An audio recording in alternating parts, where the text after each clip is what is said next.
Halo teman-teman semua, perkenalkan nama saya Elizabeth Karen. Saya dari kelas 71, nomor absen 8.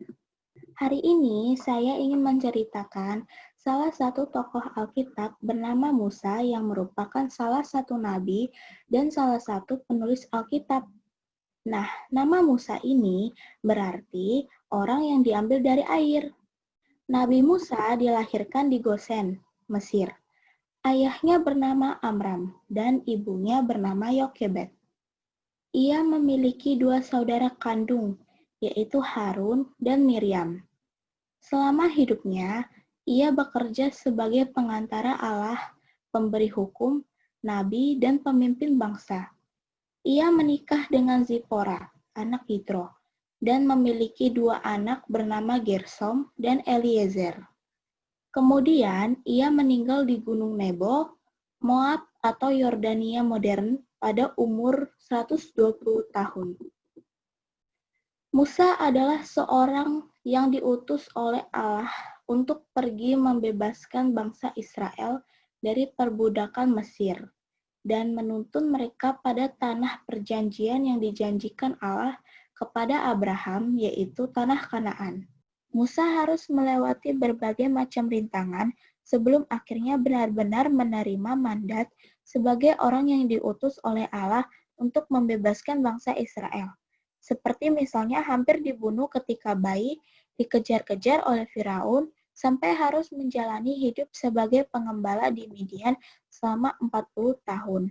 Itu semua diizinkan Tuhan untuk membentuk karakternya sampai akhirnya Tuhan menemuinya sendiri dalam peristiwa semak belukar yang terbakar, namun tidak dapat habis terbakar.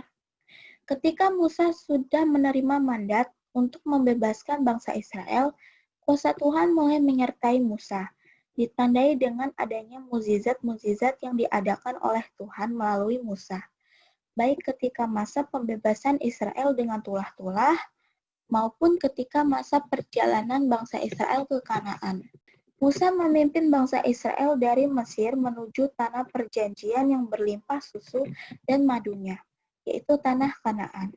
Ketika mulai keluar dari Mesir, Sang Firaun mengubah pikirannya dan mengejar kembali orang Israel.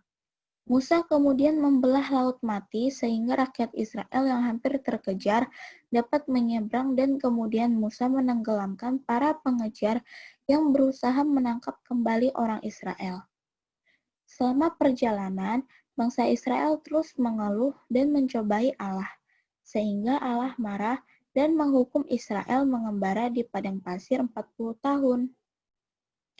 Musa menerima 10 perintah Allah di Bukit Sinai dan menerima peraturan-peraturan, peribadatan, dan hukum-hukum sipil yang dilakukan oleh bangsa Israel hingga hari ini. Allah dengan perantaraan Musa melakukan banyak mukjizat kepada bangsa Israel yang tidak percaya, seperti memberikan mana, air, dan burung puyuh untuk menjadi makanan pokok orang Israel selama di gurun, sehingga mereka tidak kelaparan maupun kehausan. Setelah 40 tahun lamanya memutari Jazirah Arab, bangsa Israel sampai ke tanah Kanaan. Namun sebelum memasukinya, Musa naik ke Bukit Horeb dan meninggal. Jasadnya diangkat oleh Allah sehingga tidak ada kuburannya. Kepemimpinan Musa selanjutnya digantikan oleh Yosua, seorang jenderal yang takut akan Tuhan. Intinya, Musa tidak sampai memimpin bangsa Israel masuk ke tanah tersebut. Oleh karena kesalahan perkataan Musa dimarah yang disebabkan oleh betapa pahit hati Musa menghadapi orang Israel. Musa hanya mengantarkan orang Israel sampai ke tepi sungai Yordan, di mana di seberang sungai tersebut terletak Kanaan, tanah yang dijanjikan tersebut. Musa akhirnya digantikan oleh abdinya yang setia yaitu Yosua, yang pada akhirnya berhasil memimpin bangsa Israel masuk ke tanah Kanaan.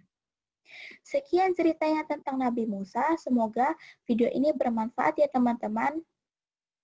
Mohon maaf bila ada kesalahan kata. Sampai jumpa.